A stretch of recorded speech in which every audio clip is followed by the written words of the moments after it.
Chasers. Let's talk about them. There are so many different kinds of chasers. Like, people really make it out to be like, oh, chasers, you have to worry about chasers. You need to know how to identify a chaser. Baby, I struggle to identify a chaser because, at least in the world of like specifically FtM chasers, quote unquote, there is such a wide variety. And so it's a lot harder to clock.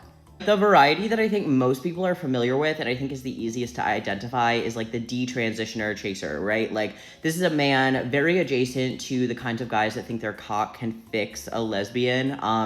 You're kind of missing the point. They are attracted to the idea of like having a trans man, but like not, like detransitioning him. That's what's attracting them to the ideal. Now, I actually find this to be one of the least common chasers that I run into in the wild. They seem very common online, but I don't see them in real life very often. More often, actually probably the most common, like, quote unquote FTM chaser that I run into are usually men who are actually like really fascinated with and enjoy the idea of having that junk themselves, right? Like, if given the option, these cis men would have the boy cavern. Like, they would opt into it if they could. They just like don't want to have to go through the surgery, all of that. Some of them do.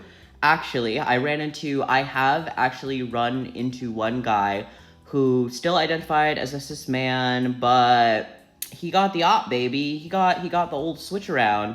I don't know. Gender is beautiful. Love is beautiful. Chasers are complicated. Has anybody else run into this? Does anybody else agree with me?